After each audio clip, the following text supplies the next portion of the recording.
अस्सलाम वालेकुम। आज हम टॉपिक डिस्कस करने वाले हैं, उसका नाम है ब्लड। अच्छा, हम लोग क्या है ब्लड की एग्जामिनेशन करने वाले हैं, ठीक है।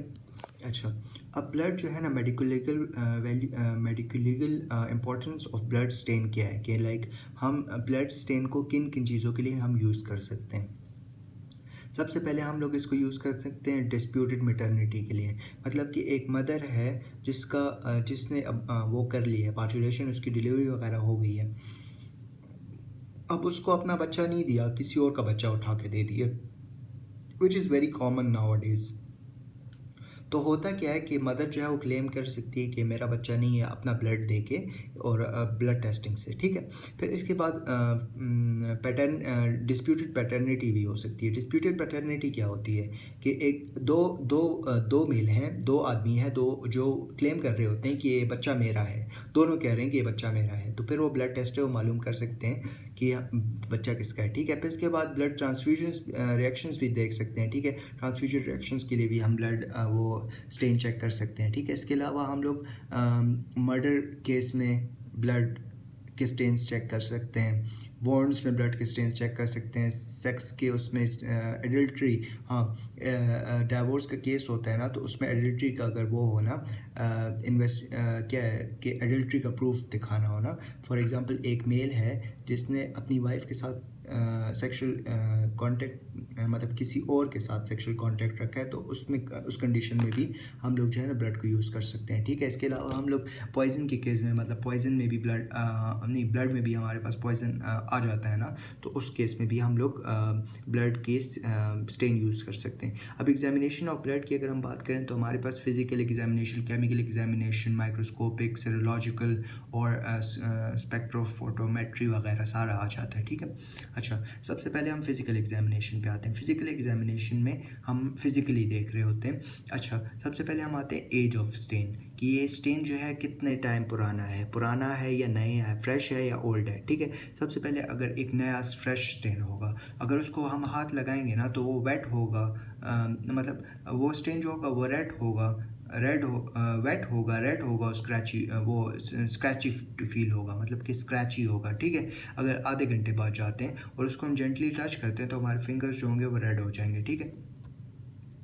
आधे घंटे का स्टेन जो होता है। अच्छा, अब इसके बाद अगर हम 2 घंटे वाले के बाद के स्टेन पे जाए ना, तो वो अगर हम उसको टच करेंगे ना तो वो स्क्रैची होगा, ठीक है। फिर इसके बाद 3 से 8 घंटे के अगर हम उस पर जाएँ तो हमारे पास क्या होगा कि वो ब्लड जो होगा ना वो येलो शेप कलर में चेंज हो जाएगा। 24 आवर्स बाद अगर हम किसी ब्लड को देखें तो वो हमारे पास, हमने देखा होगा कुर्बानी का ब्लड जब एक दिन गुजर जाता है तो ऐसे ही ब्राउन कलर का हो जाता है, ऐसे सख्त सख्त और ब्राउन ब्राउन हो जाता है। सो इसी तरह होता है, ठीक है, रेडिश ब्राउन। अगर फ्यू डेज बाद देखेंगे उस ब्लड को तो वो हमारे पास ऐसे ब्लैक कलर का भी चला जाता है, ब्लैक तक भी चला जाता है, ठीक है।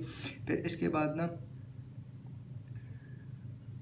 अब ये जो टाइमिंग है ना एज की ना, ये हमारे पास उस पर क्लाइमेट वगैरह पे डिपेंड कर रही होती है, एटमॉस्फेयर पे डिपेंड कर रही होती है। ऑब्वियस सी बात है कि फॉर एग्जांपल अगर हमारे पास कोल्ड इन्वायरमेंट है तो ऑब्वियसली ब्लड जो है वो ज़्यादा टाइम तक सेम कंडीशन में रहेगा, मतलब वो ज़्यादा हार्ड नहीं होगा जल्दी। और अगर कोई हॉट इन्वायरमेंट में होगा तो ऑब्वियसली वो होगा, ठीक है। फिर इसके बाद क्या होता है कि जो अब हमारे पास जो न्यू ब्लड होता है वो वाटर से जल्दी साफ़ हो जाता है, और जबकि ओल्ड ब्लड जो होता है वो हमारे पास इजीली साफ़ नहीं होता, क्योंकि वो मेथ हीमोग्लोबिन होता है और वो इनसॉल्युबल होता है, ठीक है। अच्छा, फिर इसके बाद हम लोगों ने तो फिजिकल चेंजेस में सबसे पहले एज कर ली। अब हमारे आर्टीरियल और वीनस ब्लड का पता लगाना है। अब फॉर एग्जांपल अगर आर्टरी को कट लगेगा ना, तो अगर आर्टरी को ब्लड कट लगेगा तो आर्टरीज अंदर होती हैं, ज़रा डीप होती हैं। अगर आर्टरी को कट लगेगा ना तो ऐसा फुहारे लाइक वो होगा, ऐसे करके, ठीक है। और अगर वेन को ब्लड वो लगेगा ना तो अगर बंदा ऐसे स्टेबल रेस्टिंग वो है ना, स्टेज में है, लेटा वगैरह है ना, तो क्या होगा कि उसका खून जो होगा ऐसे बह जाएगा, मतलब एक पूल टाइप बन जाएगा। आर्टीरियल वीनस में हम ऐसे डिफ्रेंशिएट कर सकते हैं, ठीक है। और आर्टरी का ब्लड जो होता है वो ज़रा रेड होता है, और जो वीनस होता है ना वो ज़रा डार्क रेड होता है, ठीक है। फिर इसके बाद वेदर ब्लड शेड बिफोर और आफ्टर डेथ ना, इसके मालूम करना है ना। अगर जो बिफोर डेथ अगर निकलेगा ना तो उसमें क्लॉटिंग हुई होगी क्योंकि उसमें फेब्रिन था, और जो आफ्टर डेथ निकलेगा ना तो उसमें ये होगा कि वो पाउडरी ड्राई होने के बाद पाउडरी हो जाएगा, मतलब उसमें क्लॉटिंग जो है ना ऑलरेडी हो चुकी होगी, मतलब फेब्रिन नहीं होगा उसमें, ठीक है। अच्छा, फिर इसके बाद कुछ सब्सटेंसेस होते हैं वो ब्लड स्टेन को और भी डार्क कर देते हैं, जैसे कि हमारे पास वेजिटेबल डाई हो गया, या हमारे पास कोई पान हो गया, फ्रूट जूसेस वगैरह, अल्कलाइन डाइज वगैरह हो गए, रस्ट हो गई, और फीकल स्टेन्स वगैरह हो गए, हेमाटिन वगैरह हो गए, ये हमारे पास उस ब्लड के स्टेन को और भी डार्क कर देते हैं, ठीक है। अब इसके बाद जो मेंस्ट्रुअल ब्लड होता है ना, वो भी ब्लड के स्टेन को और भी वो कर देता है, ठीक है। इसके बाद अब हमें कैसे पता लगेगा कि ब्लड जो है ना उसका है, लाइक एजिलियंट का है कि विक्टिम का है। ऐसे पता लगेगा, अगर ब्लड जो है कपड़ों के इनसाइड है तो मतलब कि वो विक्टिम का है, और अगर आउटसाइड है तो मतलब एसिलिएंट का है, ठीक है। अब केमिकल एग्जामिनेशन पे आते हैं। केमिकल एग्जामिनेशन में हमारे पास सबसे पहले आते हैं कुछ टेस्ट, कलर टेस्ट आ जाते हैं, ठीक है। कलर टेस्ट जो होते हैं ना हमारे पास, हम लोग सबसे पहले हम कहते हैं बेंजीन टेस्ट। बेंजीन टेस्ट जो है ना मोस्ट एक्यूरेट टेस्ट है, लेकिन इसमें मसला ये है ना कि ये इसका जो सब्सटेंस बेंजीन रिएजेंट यूज़ किया जाता है वो कार्सिनोजेनिक है। सो अगर हमारे पास और ऑप्शंस होंगे तो हम लोग बेंजीन टेस्ट नहीं यूज़ करेंगे, ठीक है। अच्छा,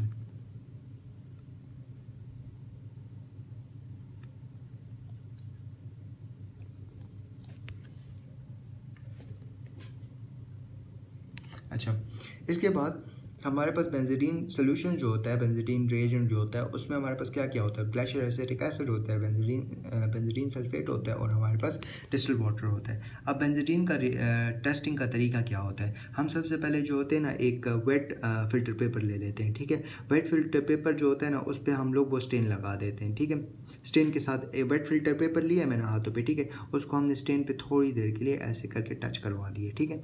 इसके बाद क्या करते हैं, हम फ्यू ड्रॉप उस पर बेंजीन रिएजेंट डालते हैं, ठीक है।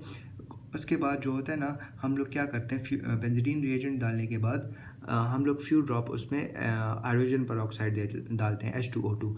अब हाइड्रोजन पेरोक्साइड डालने के बाद क्या होता है,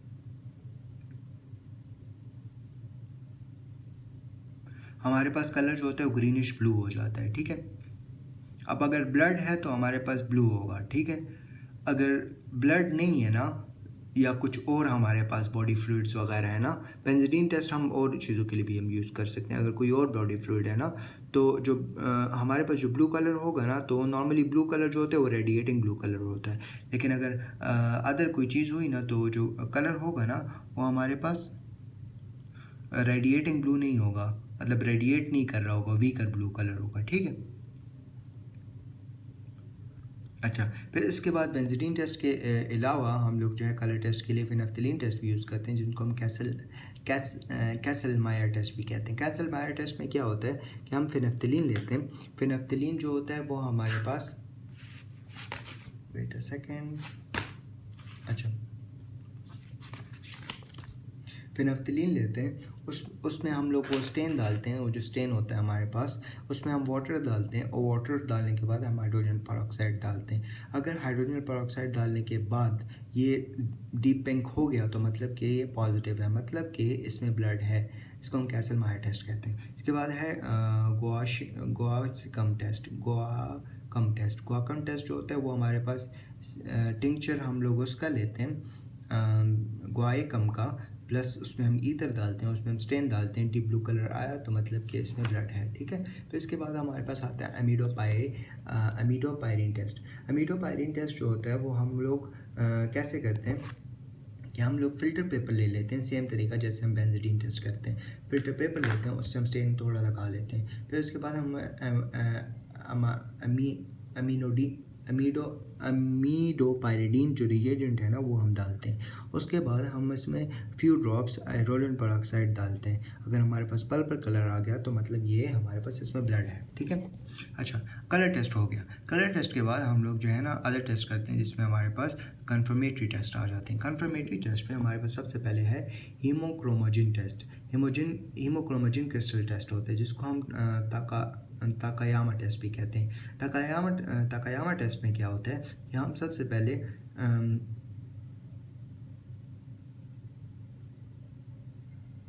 एक जो स्टेन होता है उसके पाउडरी स्टेन हम लोग ग्लास स्लाइड में डालते हैं, ठीक है। स्लाइड में डालने के बाद उसमें 1-2 ड्रॉप हम ताकायामा रिएजेंट डालते हैं, जो हीमोक्रोमोजेन क्रिस्टल टेस्ट है, ठीक है। ताकायामा रिएजेंट डालते हैं, फिर इसके बाद क्या होता है कि हमारे पास विद इन फ्यू सेकेंड्स हमारे पास क्रिस्टल्स बन जाते हैं, और ये जो होता है ना कोल्ड वेदर में बनते हैं। अगर हमने इसकी स्पीड ज़्यादा करनी है ना, तो हम क्या करते हैं कि हम 37 डिग्री सेंटीग्रेड तक उस लाइट को गर्म कर सकते हैं। इसके बाद हमारे पास है हीम क्रिस्टल टेस्ट, ठीक है। हीम क्रिस्टल टेस्ट जो होता है वो हमारे पास हीमोक्रोमोजेन क्रिस्टल टेस्ट के बाद होता है। मतलब अगर वो हमारे पास अनसर्टन है तो हमारे पास हम हीम क्रिस्टल टेस्ट या टेकमैन टेस्ट करते हैं। टेकमैन टेस्ट में हम क्या करते हैं कि हम लोग एक स्लाइड लेते हैं, ठीक है। उसमें हम लोग